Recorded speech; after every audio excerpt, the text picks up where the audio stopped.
Okay, thank you. Good morning, everybody. Welcome to this in-person meeting of Heritage Oakville. And I believe we're also live streaming at the moment, and that some people will be participating remotely. The meeting is open to the public once again, and people who wanted to delegate remotely will have registered in advance, but people who come to the meeting may delegate at the meeting. These are the new rules, which are in fact the old rules that we had so long ago before we had the pandemic.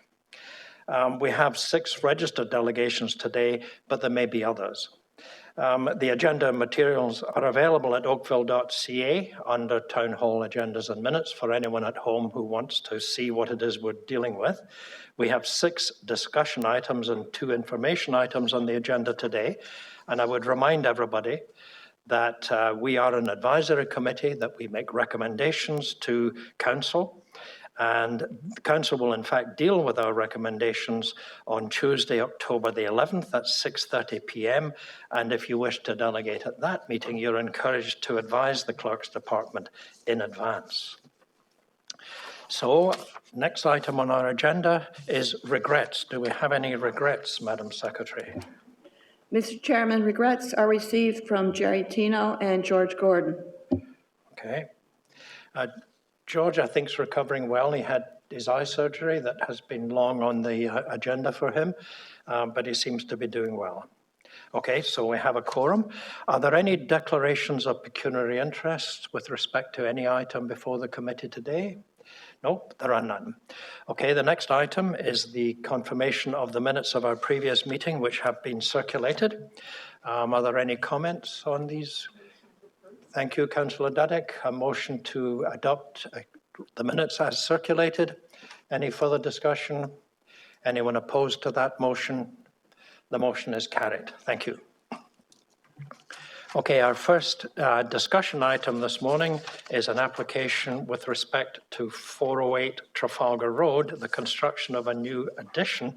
And I think that's Carolyn, who's appeared on the screen now. Carolyn is working from home. She's got her kids aren't too well, it happens. So she's decided not to spread any infection to here. Okay, Carolyn, take it away. Thank you, Mr. Chair. Good morning, members of the committee.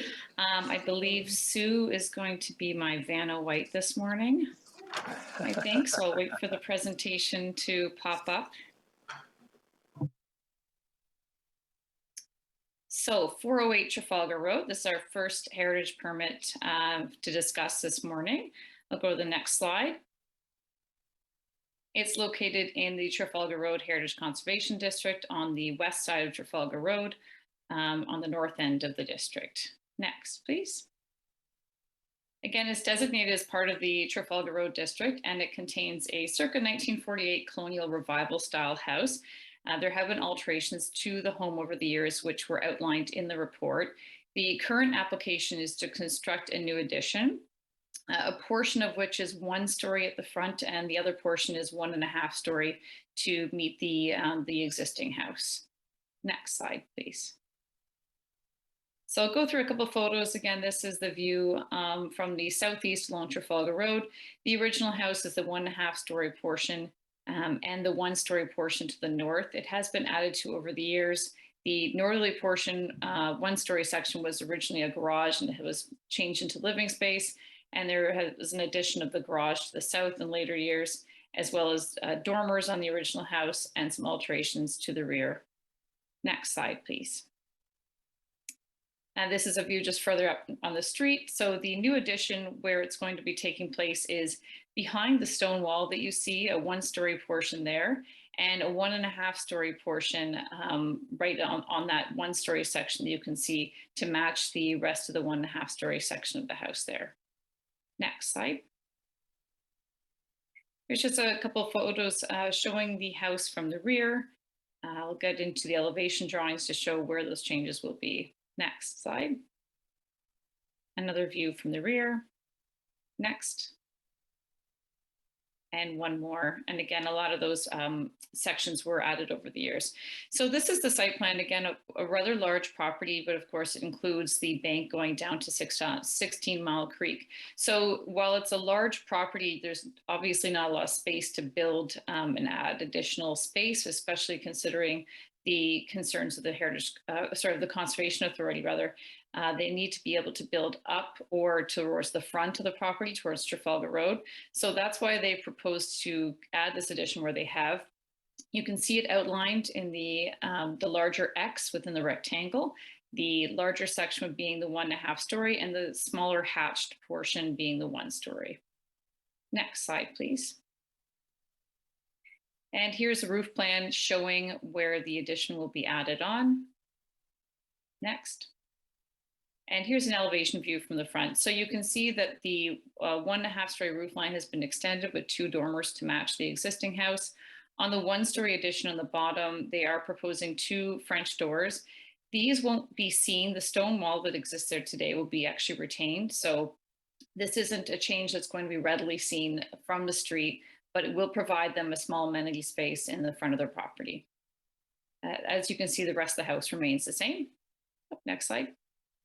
So looking at the south elevation, there are, in this view, you really can't see too much of the change because there's already been many changes over the years to the roof line, and the addition will be on the north side. So from this view, it remains similar to how you see it today.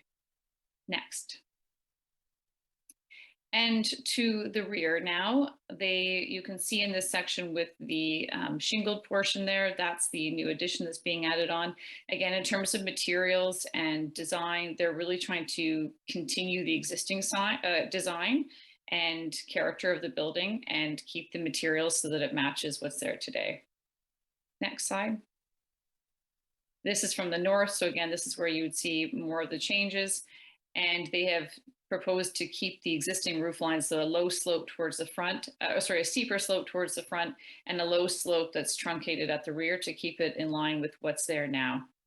And again, the 1 story portion that you see to the left there, that was the original garage that still remains existing as livable space. And so a lot of this will be towards the rear. You won't really see as much of an impact from the north elevation. Next.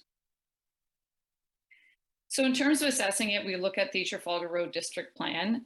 In our view, this is a positive application. They are retaining the existing house and they're restoring elements of it where needed. It's been maintained very well over the years. So most of this is just minor restoration work on the house. The addition location has been designed to accommodate the Conservation Authority requirements. So while typically we see additions to the rear or to the side, it's not possible on this property. So the way they've done it is to continue that 1.5 story roof line and match the existing house in materials and style. But there is still a break in terms of, a visual break to know the difference between the original house and the addition.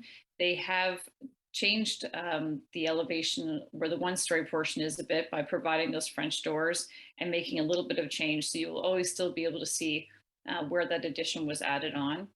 And there are no minor variances included or required for this work. Next slide.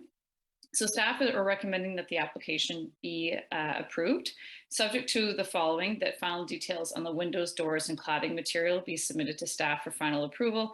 Again, these materials would be made to match what's there today as existing, but this is just something that we do just to ensure we've got all the final details that aren't always readily available at the initial application stage. And I believe we have the architect here as well, who's able to answer questions if I can't. That's it. Thank you. Thank you, Carolyn.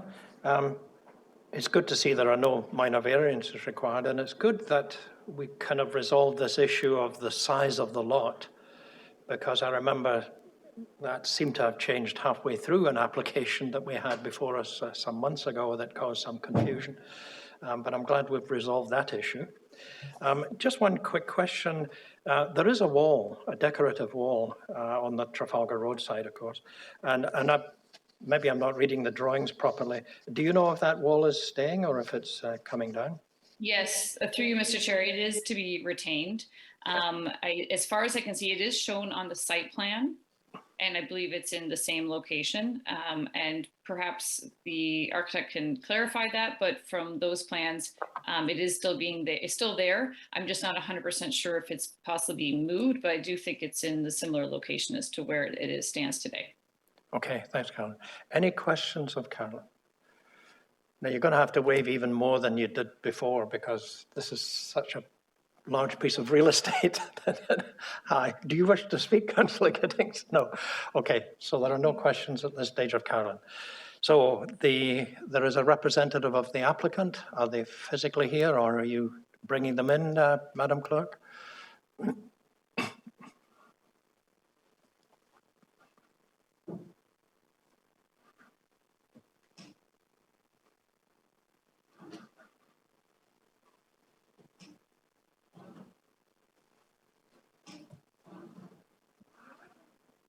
Good morning, Mr. Chair. Good morning. Is that Terry? It is indeed. Thank you, Mr. Chair, members of the committee. My name is Terry Martin with Weiss Architect, and we're the agent for the owners at 408 Trafalgar Road. Okay, thank you. Do you wish to add anything to Carolyn's presentation, particularly the question that we raised with respect to the wall, and then anything else you might wish to say? The floor is yours. Thank you, Mr. Chair. I guess I would like to first thank Carolyn for her expert presentation. I think she's covered it sufficiently. With respect to the question of the wall, we removed it on our drawings just for clarity's sake to show the addition of the French doors. It is the owner's intention to keep the wall. It provides a noise barrier, as you can well imagine, for the traffic that is on Trafalgar, and it was approved back when we did the property and the renovation back in, I guess, 2007. So it is the intention to keep the wall there. Good. So are there any questions of Mr. Martino from a member of the committee? Nope. Okay. And is there anyone else who wishes to speak to this issue? Nope. Okay, confined to the board. Any discussion? Councillor Gittings. I have no questions, Mr. Chair. I'd be happy to move it. It's a pleasure with me. Okay, good. We have the motion to accept the staff recommendation as circulated. Is there any further discussion on that motion? Is there anyone opposed to that motion? Seeing none, the motion is carried. Thank you very much, everybody. The next item on our agenda is item 4.2, so we're still on Trafalgar Road, and this is 400 Trafalgar Road with the construction of a new addition and alterations to the existing house. And I think this is Carolyn again. Yes, thank you, Mr. Chair. So we're just going one house to the south, right next door. And here it is. So again, it's located in the Trafalgar Road district. Next slide. There you can see right next door to the previous one. Next slide. And this one contains a circa 1931 half-story brick house, originally designed in arts and crafts style. The current application is to construct a new addition with a two-car garage included on the south side of the house, and to do some alterations to the rest of the existing house. Next slide, please. Here's the property from this past summer. So it's sometimes a bit hidden because it does have a lot of greenery. And that, of course, through this application, they will be removing some of this and redoing the landscaping and restoring portions of the house and adding the new addition. So a little bit difficult to see here. Next slide. We do have a couple more photos. This is the view from towards the north. You can see on the right-hand side where there is a chair sitting there. There is the original garage portion there. They are proposing to retain this, but to turn it into living space because they will be adding a new garage on the south side. So again, very similar to the property to the north, but just pointing that out there because it is a bit difficult to see. Next slide. Here is a view from the south side of the house, which is not very visible from the road. This is where the garage addition will be added on.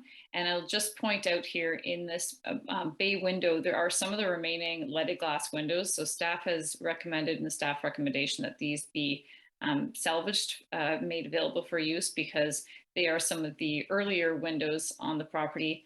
The applicants are also proposing to restore other leaded glass windows on the house, but these would be removed as part of the application. Next slide. Just going around to the rear, there are a couple minor changes proposed for windows. Again, the leaded glass windows you see here are to be restored, but the modern ones are to be replaced. Otherwise, structurally, it's going to remain as you see it in the photos. Next slide. And here's a site plan. I've just got a zoomed in version on the right as with the neighboring property to the north, a very large property, but most of this is the portion down to the creek. So in terms of where they can build and get more space, it has to be along this narrow stretch along Trafalgar Road. So that's why they are proposing to build the new addition to the south. As part of this, they will need to reconfigure the driveway. It currently already has 2 entrances with a curved driveway. So they'll keep that concept, but it would be stretched a little bit to accommodate the access to the new garage towards the south. So you can see the brick hatched area in red. That will change slightly from the garage, which is currently there, which goes straight to the existing garage to the north, which will be turned into living space. So the 2 sections of the new addition, as you can see, are the 2-car garage to the right and a central 1-story breezeway portion connecting that. Next slide. Here's a roof plan showing the addition towards the right. Next slide. And here's the elevation view along Trafalgar Road. So the existing house is to be maintained. The leaded glass windows are to be restored and the front door as well. The windows in the dormers are to be replaced. These are currently vinyl windows. They're proposing to replace these. As you can see on the right-hand side, this is the location of the original garage. It is a brick portion, but because so much of it was really used for the door, they are actually proposing to cover this portion in board and batten to match the rest of the new addition, because again, this would be living space. And then the new garage addition, again, we have board and batten, 2 garage doors, a dormer up top for the living space above, and the 1-story breezeway connection in the middle. Next slide, please. This is the south elevation. So this is the south elevation of the new garage. Again, the sloped roof to go along with what's there in the existing house, and new dormers similar to the dormers on the existing house as well. And again, they're choosing board and batten to differentiate the new from the old, which is a brick. Next. The rear elevation, you can see the new addition to the right with the board and batten, new windows. And on the rear, you can see they are planning to restore the existing leaded glass windows, but there are some minor changes and replacements of windows on the rear. And on the far left, this is the existing garage portion, which is being turned into a kitchen. So we've got board and batten siding and a new window being proposed on the rear. Next slide. And finally, this is the north elevation. So the board and batten section that you see there is the former garage. Above that, they are proposing a small bump out to accommodate closet space within the new 2nd-story bedrooms. It's a small bump out. It's not a very large addition. It's actually going to be tucked under the existing eaves, but it just gives a little bit more space to accommodate that in the 2nd story. Next slide. So again, with the heritage assessment, we use the Trafalgar Road Heritage Conservation District Plan and guidelines, which are attached in your agenda. From our perspective, the historic house is to be retained and restored, including the leaded glass windows, which are an important part of the character of the house. The addition has been designed to be complementary to the existing house. It's also differentiated from the original house using different material with the board and batten. The 1-story section in between the garage and the house helps differentiate these 2 portions and helps clearly define the original heritage house. And again, with this application, there are no minor variances being required. Next slide. So we have staff recommendation, similar to the last one, it's that it be approved subject to final details on windows, doors, cladding, and hard landscaping materials being submitted to staff for final approval. And then, as I noted earlier, we do have a second recommendation that any historic materials to be removed, including any leaded glass wood framed windows, be made available for salvage. And that's my presentation, but I believe we also have the designer here as well who could answer questions. Okay, thank you, Carolyn. I think removing all that vegetation as part of the construction will reveal a very pretty house to the neighborhood, because I don't think very many people walking up and down, or certainly driving up and down Trafalgar Road, realize there's such pretty brickwork on that house. It's really a lovely house. So even that will be a major improvement. Okay, any questions of Carolyn? Nope, thank you, Carolyn. So we have a representative from the applicant online. Oh, up here. Okay, sir. Do you want to come up to the podium so we can hear you? Right, and just give your name, rank, and serial number for the clerk. Okay, it's John Cozen.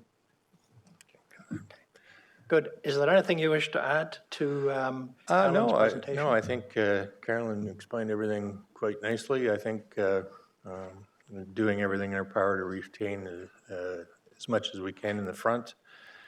We're also going to maintain the corbelling details underneath the soffits and restore all that. Try to keep the original character of the building as best as we possibly can. It's fairly straightforward. It's probably the best way we can find a way to increase the living space and provide the client with a really good house. Good, thank you. Any questions of the applicant? No? Right. All right, thank you. Is there anyone else who wishes to speak to this application? Nope, okay, come fine to the board. Mr. Chairman? Sorry? Yes, the Grant Schneider, one of the property owners, has joined virtually. Okay, do they wish to speak?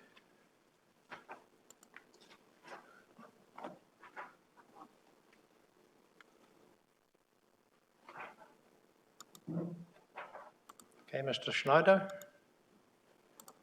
are you there?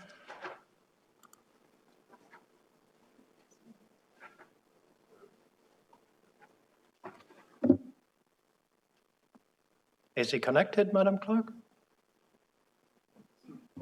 I see him, Mr. Chair. I can see a box, but I'm not hearing anything. I can't see him. Can you hear me now? I can hear Mr. Schneider. Yep. Yeah, no, I have nothing to add. Thank you. You have nothing to add? Okay, good. Thank you. Right. Back to confined to the board. Councillor Duddock. Just a motion to approve. Okay, so we have a motion to accept the staff recommendation as previously circulated. Is there any further discussion on that? Is there anyone opposed to that motion? None? The motion is carried. Thank you very much. Okay, so the next item on the agenda is 326 Reynolds Street. And gosh, I think that's Carolyn again. Yes. Off you go. Okay, so here we are. We're still in the Trafalgar Road District, 326 Reynolds Street. You'll be familiar with this property. They are currently working on constructing an addition that was approved by the committee about a year or more ago. The next slide, please. So again, there's its location, quite a large lot on Reynolds Street across from the old hospital lands. Next slide. So it includes the circa 1928 two-story stucco house. The application you have before you is not regarding the house, but it's actually regarding the existing detached garage. As part of the earlier application that was approved by council, they were going to restore and retain the existing garage and add a new addition onto it. And during the construction phase, in terms of actually getting to it and trying to do this restoration work, there was quite a few structural issues and deterioration that was found in the structure, and they're now actually coming forward to propose that they reconstruct the existing detached garage to match exactly, but that the new addition be put on it as well, so that everything matches what was previously approved, rather, but that it would actually be a new structure included within that garage. Next slide, please. So again, just to get our bearings here, this is the house, and you can see that one-story garage at the rear to the left of the house.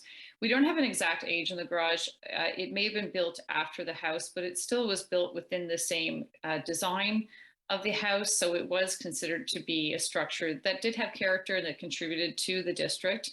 And the owners they proposed to retain it as part of their whole earlier application to add that new addition. And so now we're looking at keeping, again, that character and look, but the actual materials would be new. Next slide. Just showing again the south side of the house, and you can see the relationship for the garage to the house. Next slide. Here are a couple images of the house. So the previous heritage permit already approved to replace these doors. Again, they're not really operable and they have a lot of rot in them. So there was already approval to install a new door that's made to look like this, but is more functional. And go to the next slide. You can see the rear section. There was a little lean-to that was already approved to be removed as well. So this is where the new addition was to be added on to the existing garage. So the footprint, everything is being maintained in terms of what they want to propose. They want to keep exactly what was approved, but again, just new materials. Next slide. So these are some of the areas of concern. There is quite a bit of rot in the roof, so a lot of that needs to be replaced. The existing structure was built right on the ground, so a lot of deterioration in the bottom with the framing. So as opposed to just replacing little bits here and there and then redoing all the stucco, they've come in just to say we're going to reconstruct the entire structure, but to match. So again, even these exposed eaves will be retained, wood trim, stucco, and again, the replacement doors that were already approved. Next slide. So this site plan is essentially what you saw earlier that was approved as part of the two-story addition to the house and the one-story garage addition. Again, it's just that the materials would be new. Next slide. And this remains the same as well, the plan and the roof plan of the garage rather. Next.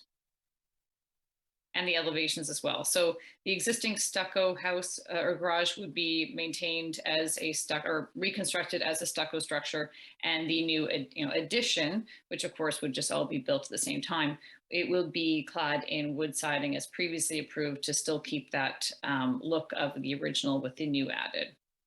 Next slide. So again, the garage is to match the existing in dimensions, design, and materials. Typically, building, a reconstructed building is not ideal or something that we typically approve in terms of a house. But in this scenario, we thought it was appropriate. The owner still wanted to keep the character of the building, and we felt that this allows us to keep that heritage character in the district by maintaining that look, but providing new materials so that the garage will last longer. And again, the new addition is to remain as previously approved, and no minor variances are required as part of the proposal. Next slide. So staff are recommending approval of the application subject to final details on the window, doors, and cladding material being submitted to staff. And I believe we do have the applicant who's joined us for this one as well. Okay, thank you, Carolyn. So we often talk about good old-fashioned craftsmanship, but the idea of putting a wood structure straight onto grade without anything underneath it doesn't seem to have been a best practice even back then.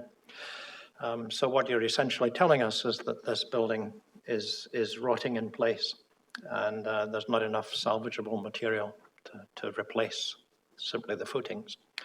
Okay, thank you. Any questions of Carolyn? No, good.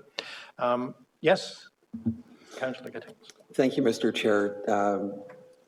For Carolyn, I've got to ask on behalf of former Mayor and Committee Chair Harry Barrett. There's no other option except to allow this to rebuild. Through you, Mr. Chair, to Councillor Gittings. From our perspective, it's either rebuilt slowly, bit by bit. So you redo this framing, you redo this roof, or we just start fresh with all the materials. So yes, it's our understanding and our belief that really structurally this needs to be rebuilt, and to retain the character, it can be done with new materials. Having seen the structure, I agree. I just wanted the expert's opinion. Thanks so much. Thank you. Any other questions? Okay. Is there anyone from the applicant who wishes to speak to this? Yes, Mr. Chairman, the Hamid Barami with HB Developments.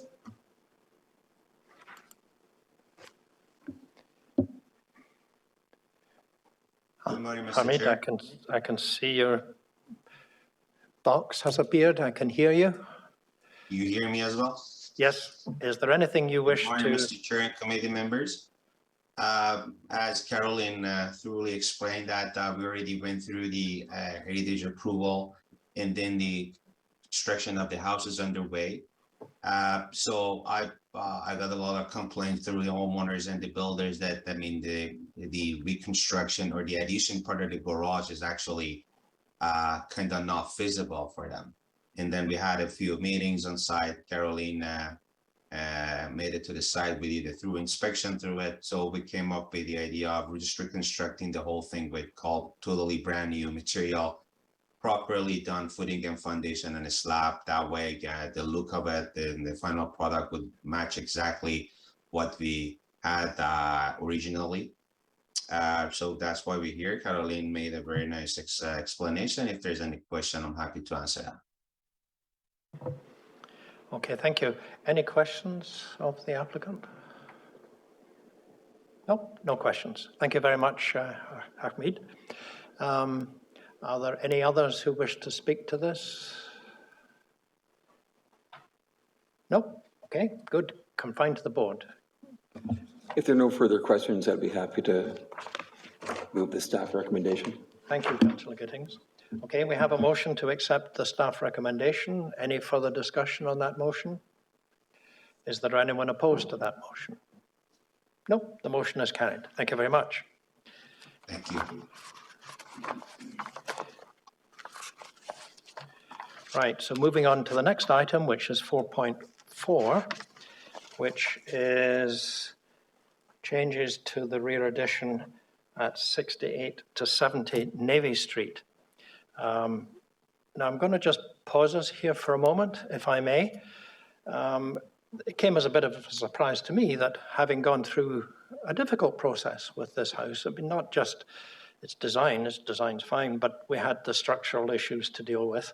And we got to, I thought, a good resolution that was acceptable to everyone, including people in the community. And now we've got an application for a further change, and we've had a lot of feedback, and some of that will have been distributed to you. Some of it's come in a bit late, so you won't have seen all of that, but there is a lot of input from the committee. Now, I believe that Rick Metaljan, representing the applicant, is available. Can you bring him in now, please, Jill?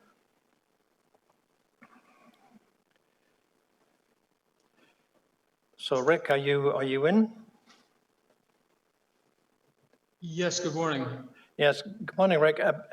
I must admit that there was so much really for me to absorb that when I looked at the timelines, it seemed to me that we had an opportunity to take a bit of a breather here, if that would be acceptable to everybody, and that we might deal with this at our next meeting, which is in October. I understand you've had some discussions with Sue about this. Can you let me know if that is your and your applicant's desire at this stage? Yes, Drew. Thank you. Yes, that's correct. As you mentioned, this is a project that has been through a lot of changes and so on, given the length of time that it's taken, given the site conditions with the existing building being in so much poor condition that we had considered, and this most recent change is something that came along following that. Our intention was certainly not to follow the process, of course, but was certainly not to do something that would cause any distress or confusion amongst the community or to Heritage Oakville. So when I discovered that in fact there was concern, I consulted with the client, and the client agreed that it did make sense to defer this, to give us all some time to look at this and to consider it more. And so we do formally ask the committee to defer this at this time and to reschedule it at the committee's next meeting. So I would ask the committee for that consideration. Okay, thank you very much, Rick. So I think if someone would give me a motion to that effect, that we would and would that be with you, Brenda? That this would be a motion to defer this application. Now, the timelines that we see, council has till December the 1st, but we're in a kind of a funny year. Every 4 years, we go through a process called a municipal election. And so this may cause some disruption in the normal smooth flow of things. So Rick, if the thing got delayed a bit because of some of those unavoidable things, you're not going to be holding us too tightly to the statutory timelines, I hope. No, that's correct. And if it gives the committee any comfort, we're certainly willing to provide a letter from myself or from the client indicating that those timelines can be adjusted. Certainly. That's super, Rick. I think that is the best solution for all of us, to give the community a chance to meet with you, which I believe is what you've recommended or suggested to Yes. Susan. And she will facilitate that opportunity. She won't be participating, but she'll be facilitating that for you. Yeah. So that's the basis. So we've got a motion. Did you want to speak to that, Councillor Giddings? Thank you, Chair. I'd like to thank the applicant for his willingness to meet with the community and to have this deferred. And with that, I'd be happy to support that motion. That's great. So we have a motion from Brenda on the floor to defer this application. Is there any, sorry, Joe? Yes, Mr. Chair, just to let you know that we did have Catherine Hurley from Oakville, our Lakeside Residents Association. She is here in person as well. I could see her there, but I was thinking to myself that Catherine kind of nodded her head. I think she thinks this gives us the opportunity to talk. So is that right, Catherine? You're happy with what we're doing? Good. Okay. So if there are no further discussion on that motion, is there anyone opposed to the motion to defer? No one. So this matter is deferred. Thank you very much, everybody. And thank you. I echo what Councillor Giddings said. We thank you and your client for taking this step. Okay. Thank you very much. Thank you. And thank you to the committee. Thank you. Right. Okay. So our next item, if I can find it, is the review of a development application at Brantwood School, 221 Allen Street. So I think that's Sue this time, is it? Or is it still Carolyn? Still me. It's still Carolyn. Gosh. Okay, great. Off you go, Carolyn. Okay, so 221 Allen Street, you're all quite familiar with this, the Brantwood property located in the Trafalgar Road district. We'll go to the next slide. So previously, it was a much larger property. It included, of course, all of the playground and open grass area behind the existing school. And it also included the gymnasium, which was not of heritage value. So the lot that we're dealing with today is the lot outlined in red. In 2017, there was a town-initiated official plan amendment and zoning bylaw amendment to allow for 9 residential units within this existing school. So it really called for the rehabilitation of the school into a residential building with 9 units and parking to accommodate those units. So that's what we're looking at today, is the site plan application that's been submitted to the town. And we're really looking for feedback on the impact from a heritage perspective. So again, it's located within the Trafalgar Road district, and the property is considered to have heritage value for the former Brantwood School. Next slide. So again, we're looking at the restoration of the existing building as part of this proposal. There are also some alterations to the exterior of the building, and I'll go through those in more detail.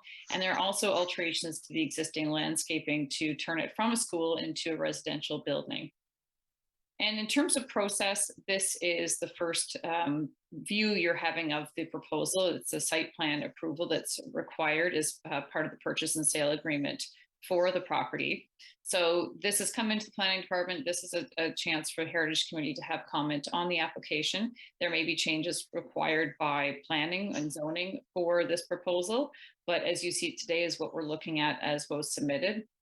The second step possibly might be minor variance approval. Currently, there are minor variances required. The goal is to eliminate or not have most of these minor variances as part of the proposal for this site. But if that's required, that would go to the Committee of Adjustment. And then again, it would still come back to the Heritage Committee for a heritage permit which will definitely be required. Next slide. So just to give you a bit of background again, I think most of you remember we've looked at this property for a long time. This is the original school on the site. Actually, a portion, the left portion of this was the original school. Then it was added to the right, and then later in the 40s, it was added with the second story. So you can see some of the early elements of the school that still remain, including the 2 door entrances there and the bump outs, the sort of bay window bump outs you can see in the left and in the middle, and including the brickwork. And just pointing this out in the image, you can see the historic brickwork in the bottom portion of the building that they're proposing to restore, which has been painted for years. So I'll go to the next slide. We'll take a view of the building as it is today. So this is from along Allen Street from the northerly section, looking towards the southeast. So again, this portion of the building is to be retained, but updated in some areas. And this section here you see in front of you, they are proposing to remove the tree that you see there to accommodate some parking spaces on this side. Next slide. Another view from the front, but this time from further along the south.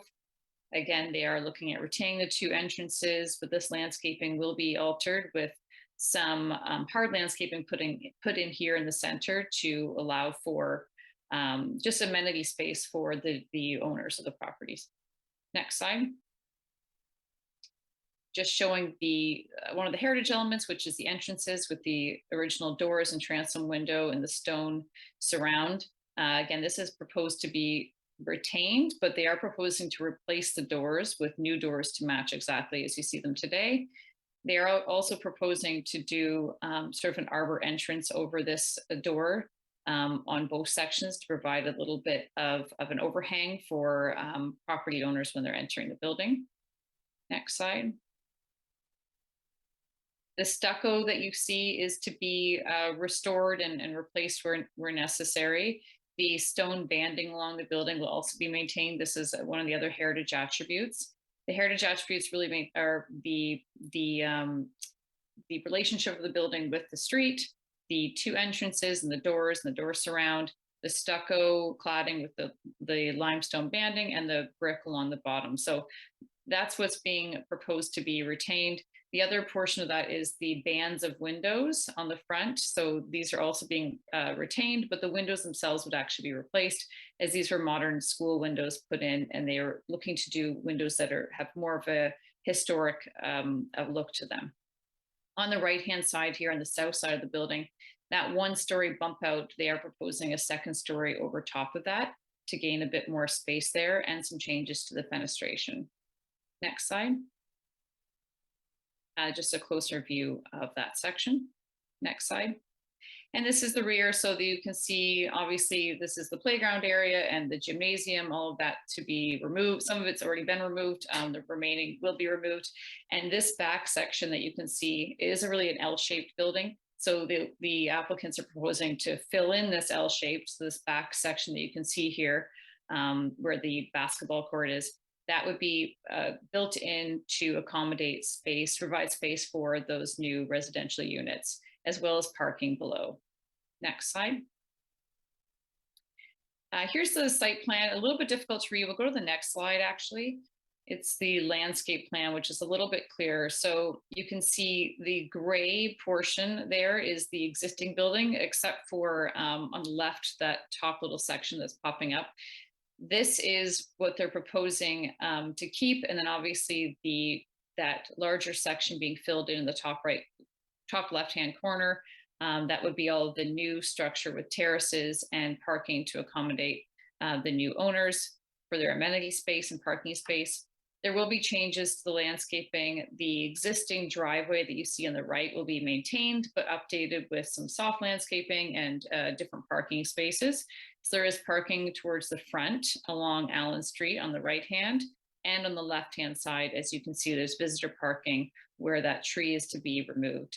And then there's additional parking to the rear that is below grade. So it's not underground in the traditional way we think of it, but the grading will slope down towards the rear to provide access into the basement, essentially, of the building for parking.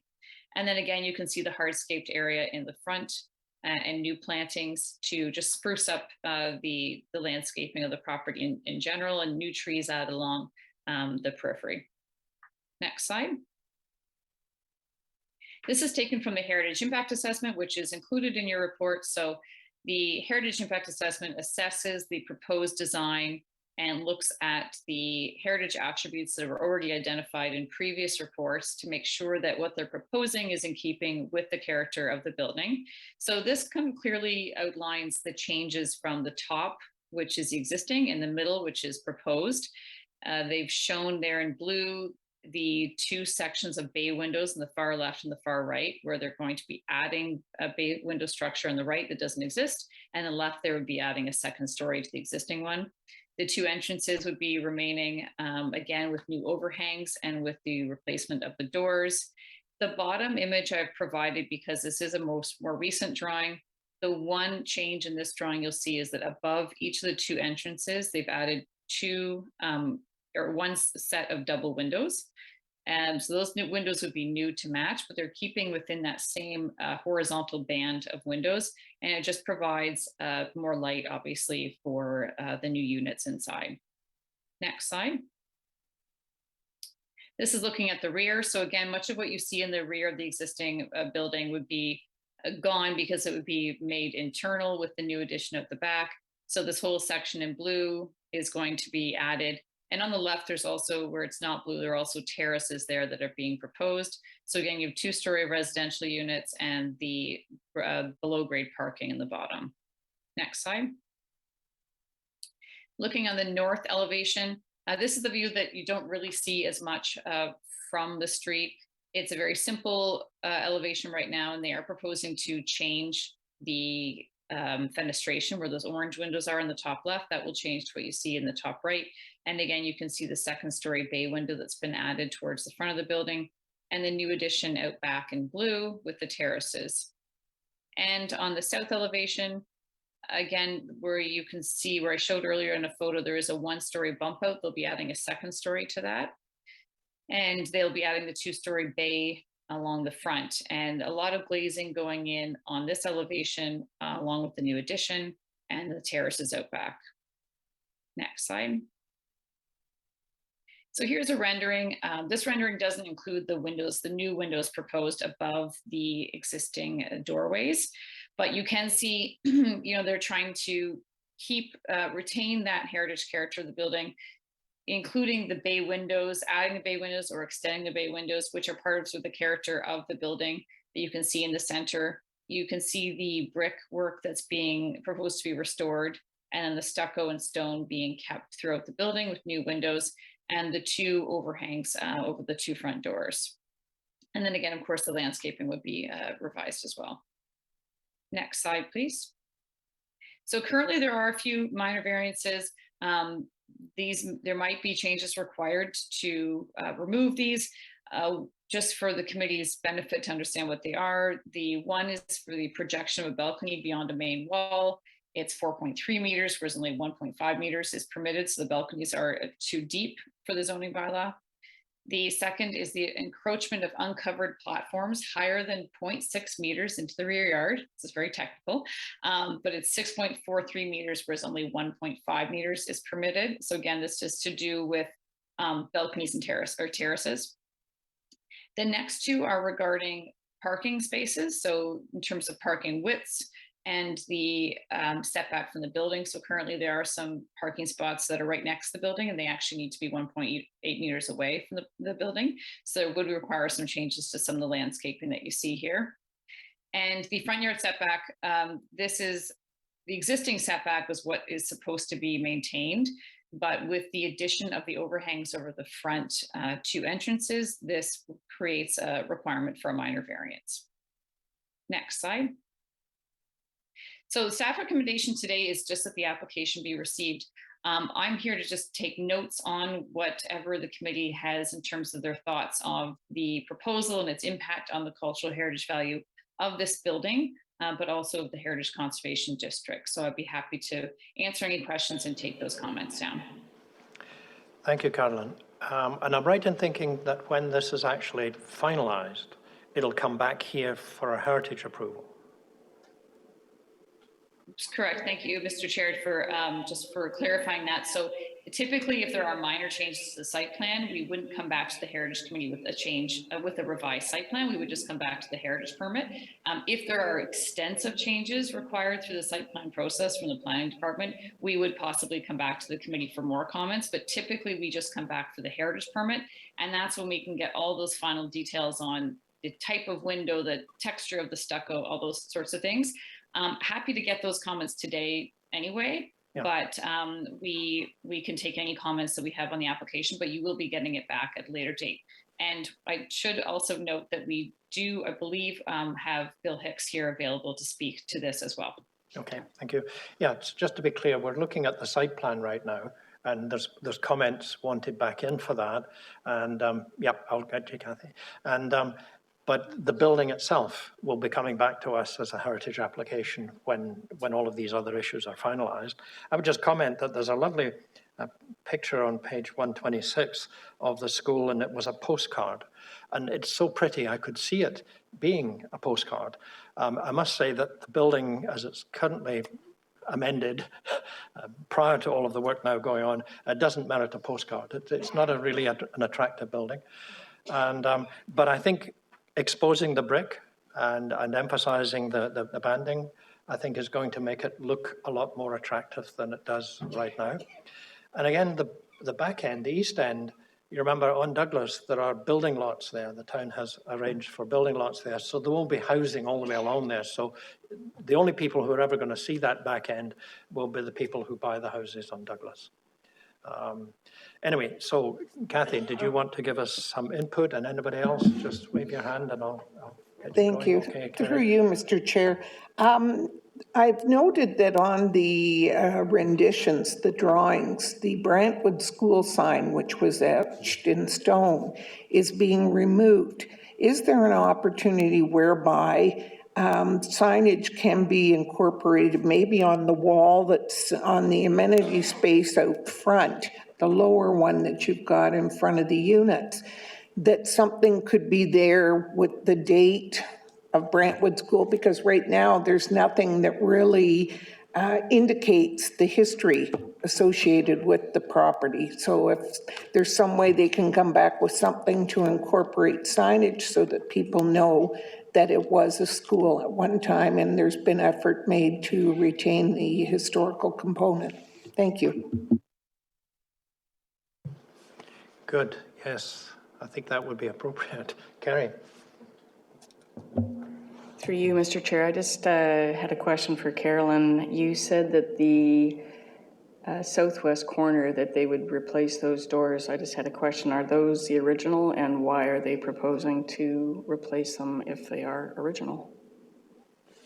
Through you, Mr. Chair, to Carrie. So you mean the two front doors facing Allen Street? Correct. But yeah, so those are, they're original to the 1940s. They're not original to the building when it was originally constructed. There has been a lot of alterations to them over the years because it was a school, a lot of bars and things added. And so they've kind of cut into the doors. And so they're not really in great shape, and they've had some deterioration in the bottom, especially because there is no overhang there. So the water goes right down there. So because it's a school, they've been banged up, they've been had pieces added to them.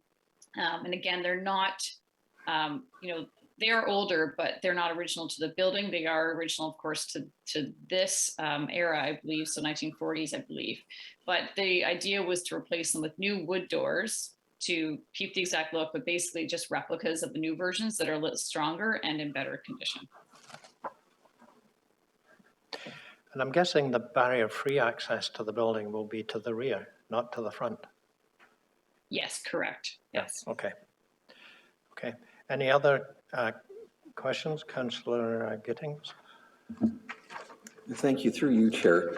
A couple of questions. I'm glad that Councillor Duddick brought up the possibility of a plaque, perhaps making use of an earlier postcard, as the Chair had talked about. Anything from the proponent in terms of other ways of recognizing the heritage? Is it going to be marketed as the Brantwood or anything along those lines? Are you aware? Through you, Mr. Chair, perhaps that's something that the applicant can speak to in terms of the name of the building. We have made note as staff, and there have been discussions in the past about including historical plaque. I think Councillor Duddick raised an interesting point in terms of the name of the school. I know obviously we want to make sure it still looks like a residence and not a school, so people aren't accidentally going in there. But at the same time, we do want to recognize the history. So one thing that has been talked about is a plaque. The one nice thing about a plaque is you can include images and written content. But I have made note in terms of signage, because I do think that is a good idea, even on the building or perhaps within the landscaping. But I'd have to let the applicant speak to any naming that hasn't been discussed from a staff level. All right, and are you aware of when it's coming to the Committee of Adjustment? Has that date been solidified yet? No, there is no date yet, because I think there probably are some concerns from planning with some of the minor variances. So I think we're at a point where they're trying to get feedback on this first view, this first circulation of the site plan application, which includes, of course, this heritage feedback today. So based on that feedback, there may be changes to some of the minor variances. I appreciate that. And further to the concern about the replacement of the doors, the school hosted a lot of students for many, many years. And unfortunately, over the past several years that it's been closed, it has hosted a number of youth as well, overnights and on weekends. And there's been a lot of damage. And so I agree with your assessment on that one. Thank you. And through you, Mr. Chair, there's one thing I didn't note in my report, but another piece of it, of the commemoration that we've been working on, is salvage. And some materials from the interior of the building have already been salvaged and provided to the Palermo Schoolhouse through the Trafalgar Township Historical Society. And the applicants are looking at trying to retain a couple elements in the interior. Of course, the interior is not designated, but there would be a nice, reference to the old school if couple of the elements inside could be retained. So we are also working with the applicants on that option. Again, it's not really a heritage permit side of things because it's the interior, but it's just a sort of a positive, outcome that we're hoping to get for this as well. Okay, good. Any other comments or questions? So, Madam Secretary, I think Mr. Hicks is a delegate. Okay, I can see you. I can see a hand there, Bill. Can you hear us?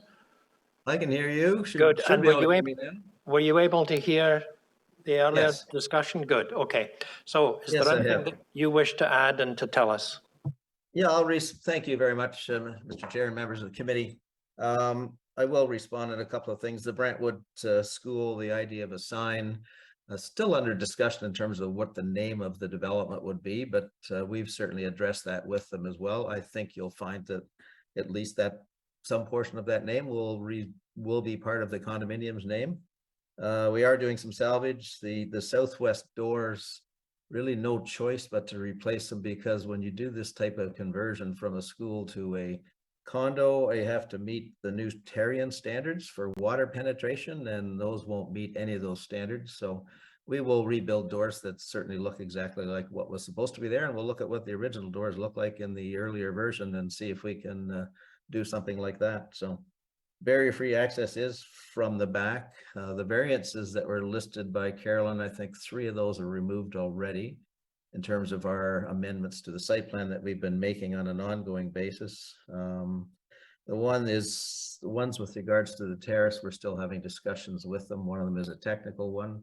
The one at the front is really related to the need, again, this comes back to Terry, on that I have to prove that there's cover for someone at the front door. I'm not going to be certified by Terrion for a condominium building. So that's a discussion we're having ongoing with the planning department, but we will do that in such a way that it's not attempting to mimic the existing heritage building, but it'll be something that's pretty light in character, but does provide the requirements of the piece. The idea of a plaque is definitely something that we're prepared to support. It's part of the history of that site, and it's part of the history that will be used in the marketing of it as well, I believe. So, and the in introducing some signage, we wanted to take the name off of the school, but we do have some low walls that we're introducing as part of the landscape, both out at the road and in the landscape scheme. So I think there's certainly an opportunity to introduce that. Certainly the placking could be done so it's a little more visible at the street line if we can do that properly in the landscape, so that you're not having to walk up to the front door with security cameras focused on you.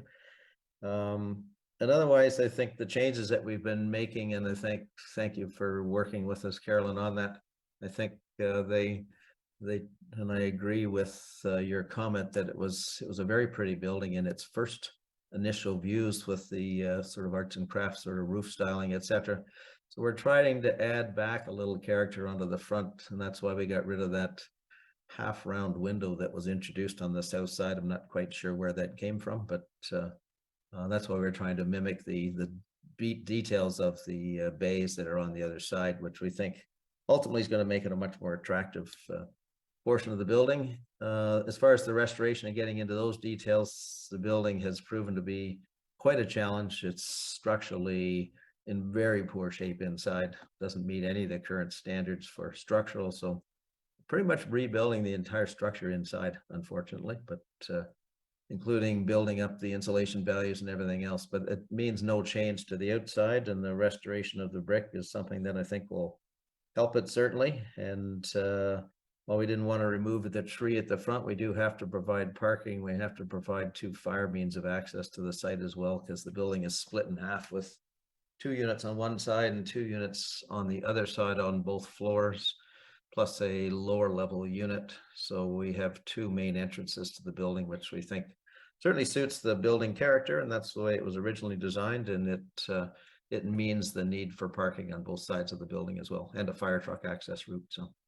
So with that, no, we are in the site plan process. We haven't applied to Committee of Adjustment. We expect, subject to your meetings here today, that we'll have our first round of site plans comments back within the next week or 2. So I think they're probably just waiting for these comments to be able to finish off the circulation to us. So we will be back to you with details of the building and windows and everything else. But it's an exciting project for us, and we've got some good interest from individuals that are looking forward to seeing what the units are going to be like, and hopefully buying back into the community. So good. Thank you, Mr. Chair. So good. Thank you, Mr. Hicks. Are there any questions of Mr. Hicks at this stage? No, thank you. It's always nice to have a heritage building getting new life. I mean, this is adaptive reuse in spades.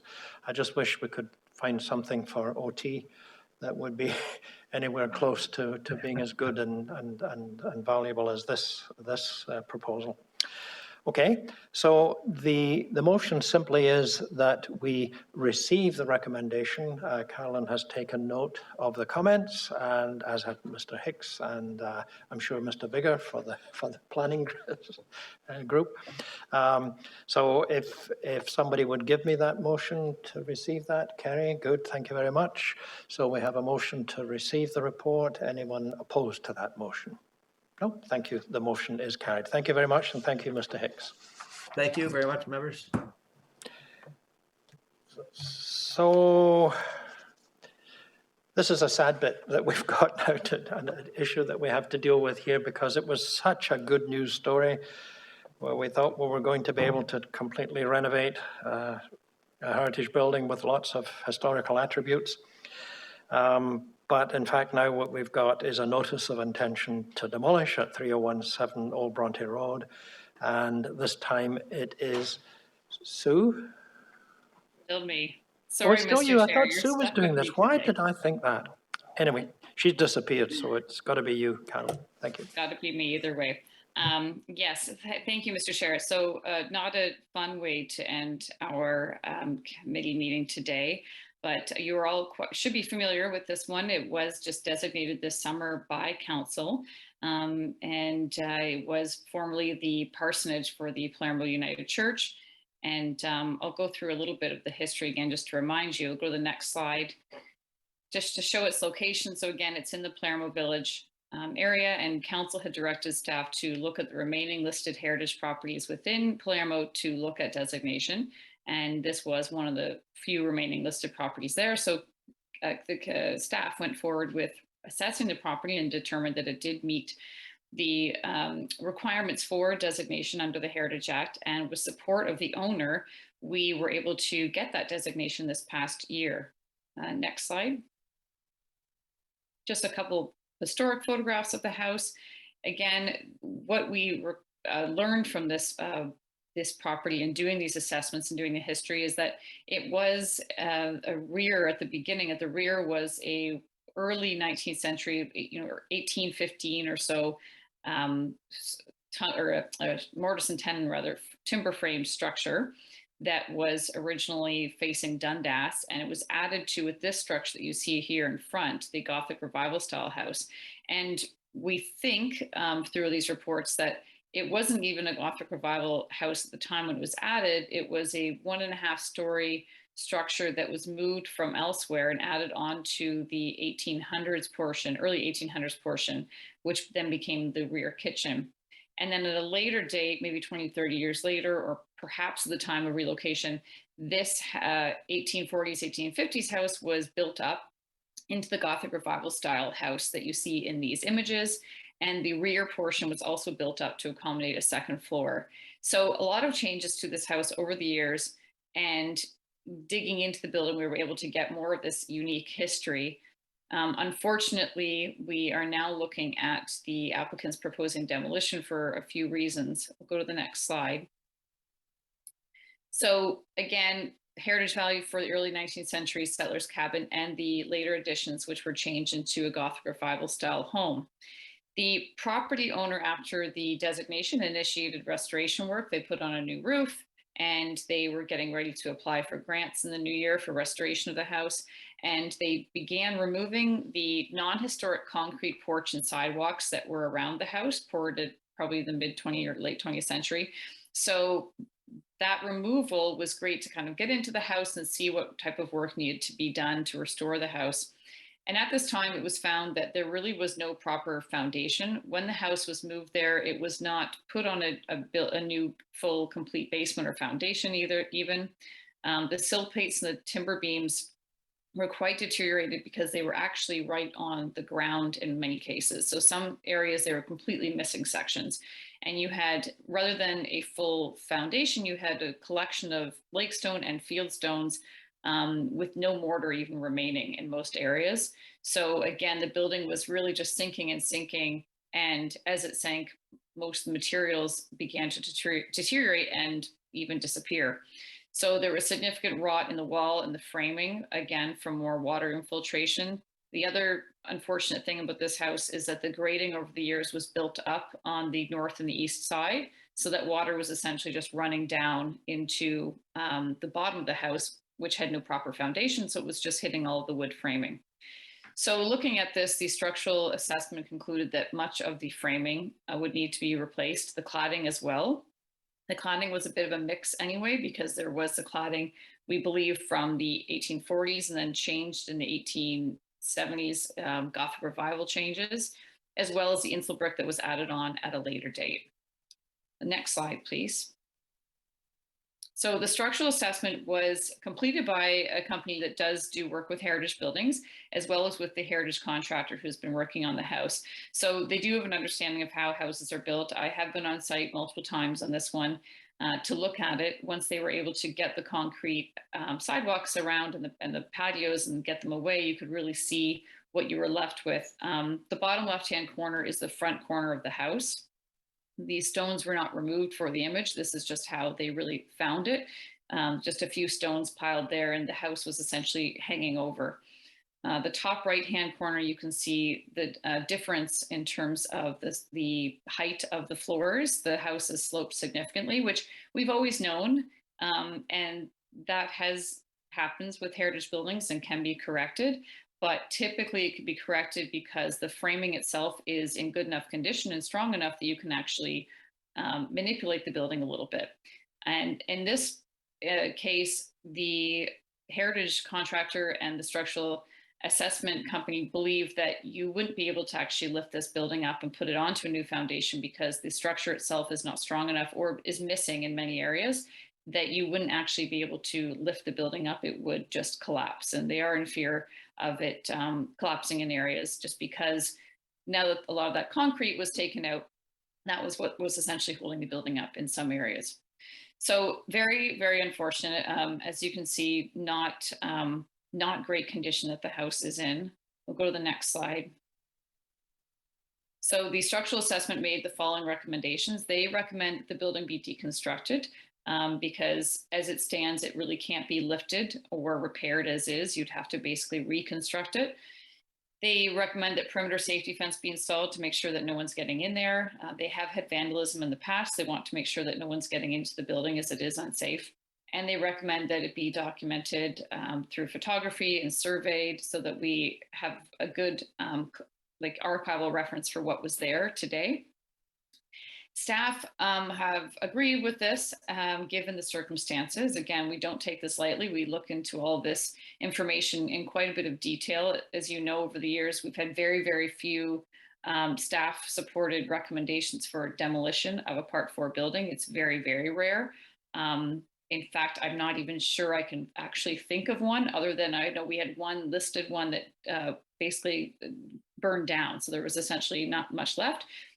We had the Cladding house as well that burned down that was designated. So that's the only other one I can think of where it was sort of total devastation.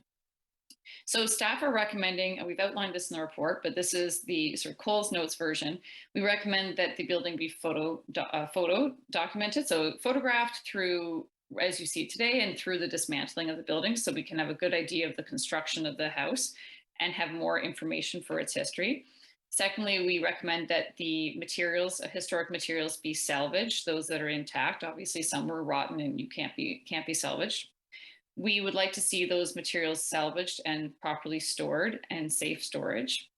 And then we are also recommending that a new commemorative feature be constructed out of these materials. We don't have a design for this yet. This will have to be, come up with at a later stage. But at this point, just to make sure we're dealing with the demolition of the building properly, we at least want to make sure these materials are salvaged and we can deal with the design of the commemorative feature at a later date. And we would also, and this is all as part of the Heritage Easement Agreement, I didn't note. So this Heritage Easement Agreement is what includes all of these requirements. So we would also include that any other salvage items that aren't included in the commemorative feature, because we always tend to save more than we need, just to be sure, any that's left over be made available for salvage elsewhere. And finally, through the easement agreement, we want to see the protection of this new commemorative feature through either this Heritage Easement Agreement or a second one that would be in perpetuity, or through a designation bylaw, whichever makes sense. There are different options and there are pros and cons to each one. So we just want to make sure it's protected in some manner. And then the other piece of this is, as you know, this area will be developed in the future. The town has approved Official Plan Amendment 37 to see the redevelopment of this area, but these policies include the maintenance and integration of cultural heritage resources. They also include policies that relate to ensuring the prominence of cultural heritage resources in this area and employing measurements in the new built form to accommodate them and to respect them. So this could include new buildings with setbacks or step backs or materials or design done in a way to respect the cultural heritage resources in the area. And another piece of these policies is to document and commemorate the heritage character of Palermo Village.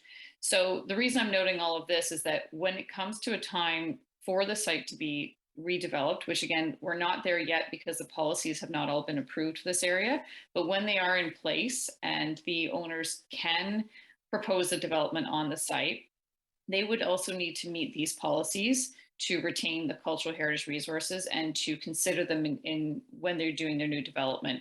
So our goal would be to see the commemorative feature included on this site, on this lot, and incorporated into any future development. So the materials would need to be stored until that time. Next slide, please. And again, just for materials, just going over, again, we've got these sketches. We're showing what Tom Mearson, that one of the heritage consultants who looked at this, what he thought was probably originally there. So we have the old timber framing in the rear portion of the building. and then regular framing at the front. So we'd want to see, at least make sure this timber framing is retained, as that is some of the more historic material. Next slide. And this outlines other materials to be salvaged and reused, and this will be outlined in the heritage easement agreement. At the bottom, we have the exterior items, which were included as heritage attributes in the designation bylaw. So this includes the wood framing and the timber framing, any wood cladding, the wood soffit with the verge board and finials that are quite decorative. There are multi-pane wood windows on the main floor, and there are some associated wood trim and paneling. There's also the covered arched vent above the window in the front gable that was included as a heritage attribute, so we would recommend that it be salvaged. And the historic wood door surround. The door itself was replaced at a later stage, but we believe that there is some historic sidelights and paneling under there what we want to see salvaged. The top, I've just included some interior attribute or elements that are not considered to be heritage attributes. They were not designated in the designation bylaw. However, we do want them to be salvaged, not thrown into the landfill. So that includes a stairway, including pickets and the newel post, and any interior wood trim and paneling associated with the doors and windows, as well as a few wood doors that are on the interior that could also be salvaged. Next slide. So again, as an overview, the property from our perspective still contains heritage value. It's got historical and associative value. It does have design value that's there, but unfortunately for the design value and much of this heritage value, for the building to be physically stable, most of these elements and the historic material would need to be replaced. We would end up with a replica. Similar to how we went through with the Cladding house after the fire, staff are recommending that a commemorative feature would better conserve the cultural heritage value of this property than a replica. In the case of the Beaubeer house, which many of you are familiar with, it was reconstructed.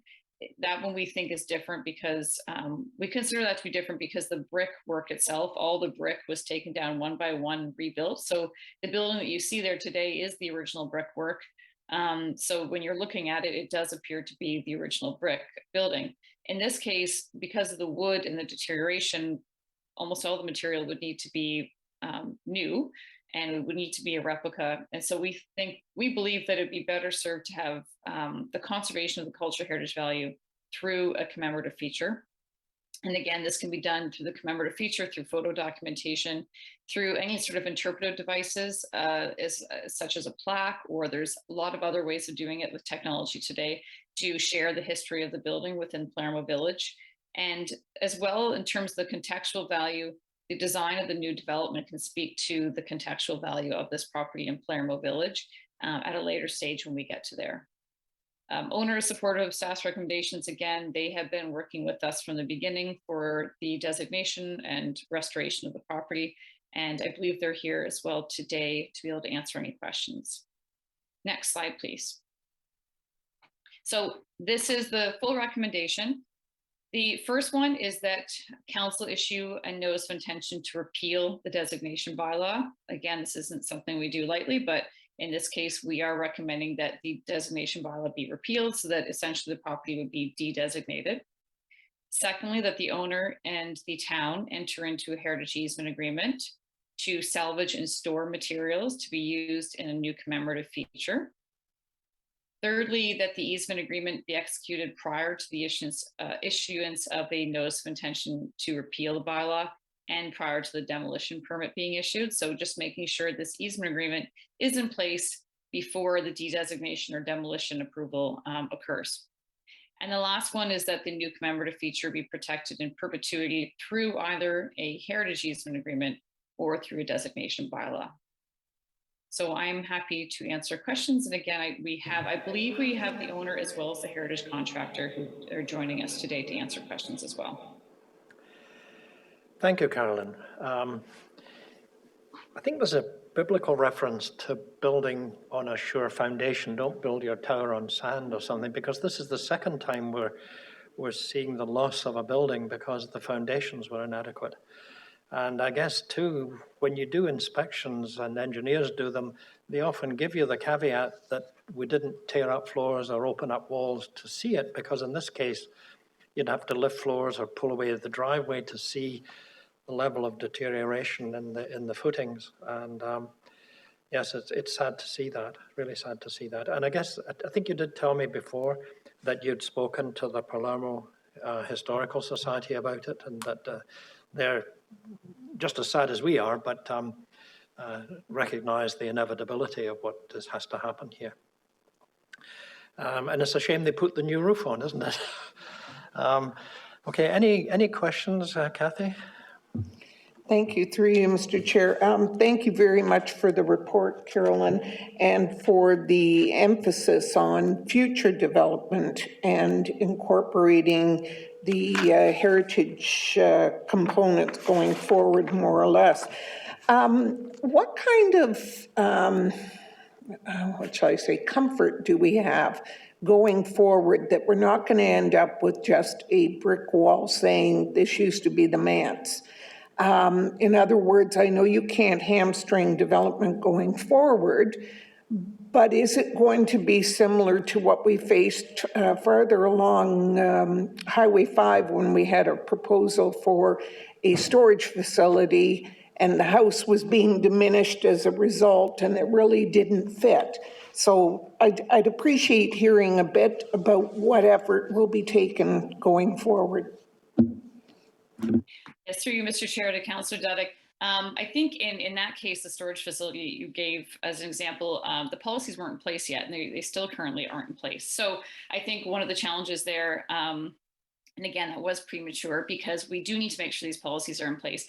And I think, the town has already made these official plan amendments for Palermo Village, which incorporate those guidelines for heritage. So I think they're really strong policies, and I think they will be in place. It's just a matter of time to actually make sure they're actually, approved at the regional level and they're in place. And we also, on top of that, we have the Palermo Village Cultural Heritage Resource Strategy, as well as the North Oakville one. So there are multiple layers, including just our general official plan heritage policies to protect heritage resources and to consider them in new developments. And I think the other piece that's important for this one is we will be protecting the commemorative feature through a heritage easement agreement and through designation. So that gives us even more teeth, either under the Heritage Act or through our own policies or through the heritage easement agreement to make sure that, that's retained. The other piece of it, I would say, is there really is a good enclave here. We do have a few heritage resources here. We have the one just to the south in the corner, which is currently listed, but council has directed us to look at designation, which we are. And we also have the Palermo United Church, and then we have the Switzer House, which you were just referring to. So I think that really helps us because it really boosts the importance of heritage in that area. And I'm feeling pretty confident that we can get some really great development in that area because anyone who buys into that section or those lots has to understand there's heritage there because they all will have heritage. So they're going to have to deal with it, whether it's all assembled or it's individual lot by lot. And I guess the other thing I would say with the earlier example you gave is that, that wasn't approved. So, so I'm hoping when these policies are firmly in place, we've got really strong direction to any developers that these heritage resources need to be maintained, but also they need to be incorporated and respected within the new development as well. And I'm not sure if Kirk has anything to add to that from a policy perspective, but that's, I think, where we stand from a staff perspective. Thank you very much for that answer. And as I say, I'm really pleased to hear that so much effort is going into the retention of that hamlet, village, whatever you want to call it, because dating back to Michael Seaman's report that was done a long time ago, the conservation and preservation of the heritage attributes in that area is very important. I would say, just in way of comment, that given the fact that maybe the cynic in me sometimes, when something goes to rack and ruin, it was intentional. In this situation, they did go to the effort of replacing a roof. It seemed very genuine. They had the best of intentions to retain the building and the property. So as I say, much as it's a sad situation, I do appreciate their efforts in that regard. Okay. Thank you, Kathy. Thank you. Any other comments? Okay, thank you. I think there is somebody representing the applicant here. Mr. Chairman, I do not have that the contractor and the owners have registered. I think there is a gentleman who's been sitting patiently in the audience. Oh, If you want to speak, sir, would you come up to the podium so you can get to the microphone? And if you give your name, rank, and serial number to the clerk, she'll get you in the minutes.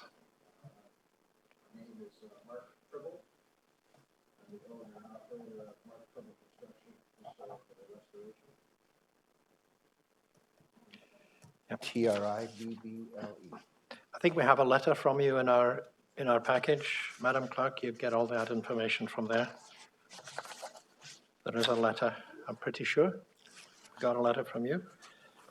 Okay, sir, what would you like us to know? I was just going to comment that we did go into this project with the best intentions. We're all looking forward to rebuilding the building with its age significance.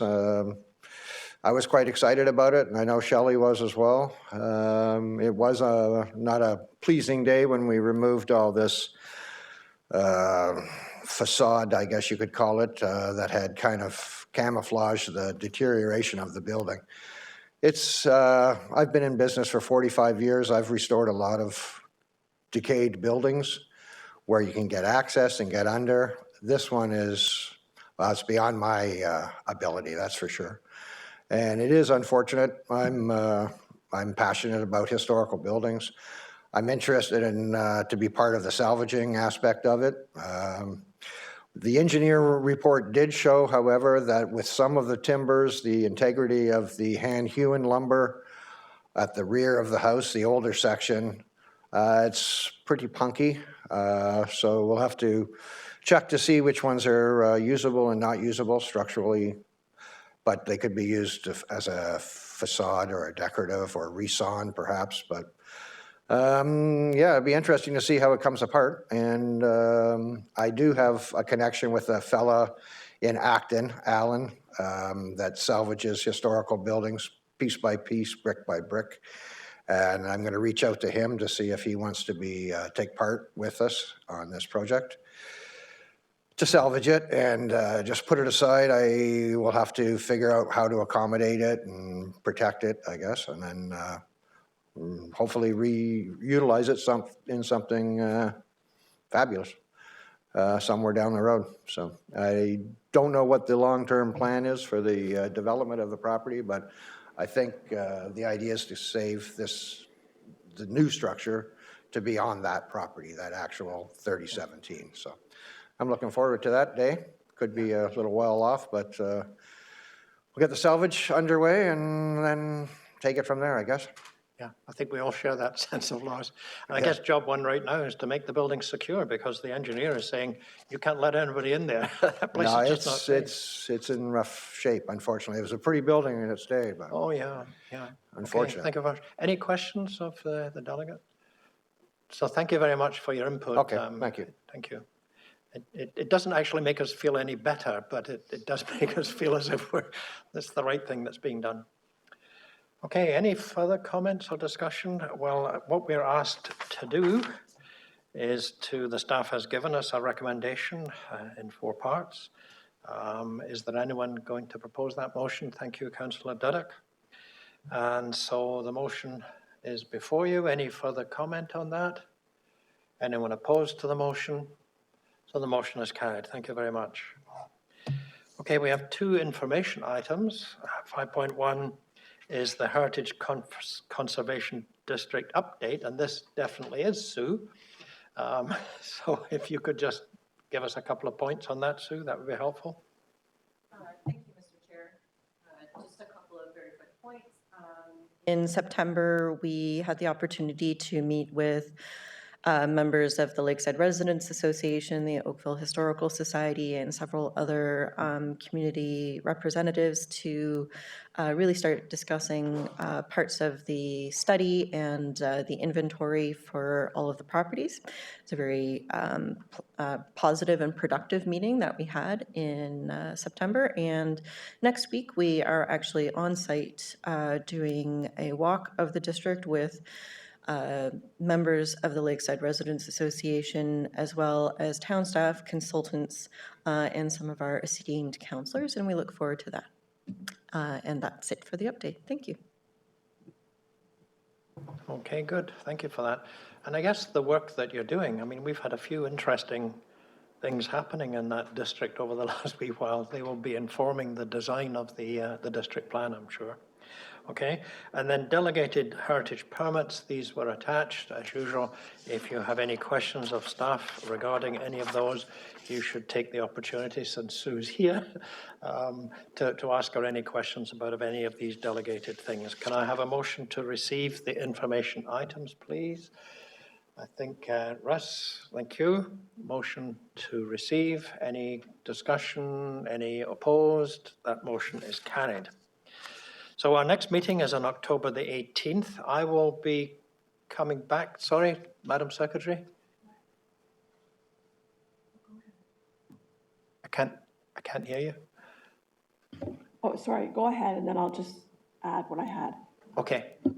Okay, so I'm just going to say our next meeting is October the 18th, and I won't be here. I'll be flying back from Victoria on that day. We're finally, after 2.5 years of isolation, we're going out to visit the family on the West Coast. And that seemed to be the right opportunity. Our son's birthday and Thanksgiving, so we'll be in Nanaimo for that. So that's what we're going to be doing. It's going to be back in the council chamber, I see. I guess they're busy downstairs with election stuff, so there's going to be back up here. So can I have a motion to adjourn? Sorry, you wanted to get in before we adjourned. Okay, Joel, off you go. Mr. Chairman, just to mention to the members, the citizen members, that your existing appointments are extended until the new council has made appointments. And we will have a new application that will be online, and there will be an email that will be going to the members on the new application in that app. And no late applications will be accepted. So if you are going to apply, that you need to get your application in on time. And again, more information will be coming out on that. Okay, thank you. And I guess soon after the new council appears, we'll be getting 2 new members from council appointed there. I think I've said to them I'd love to see the same 2 back. We seem to have got them quite well trained. And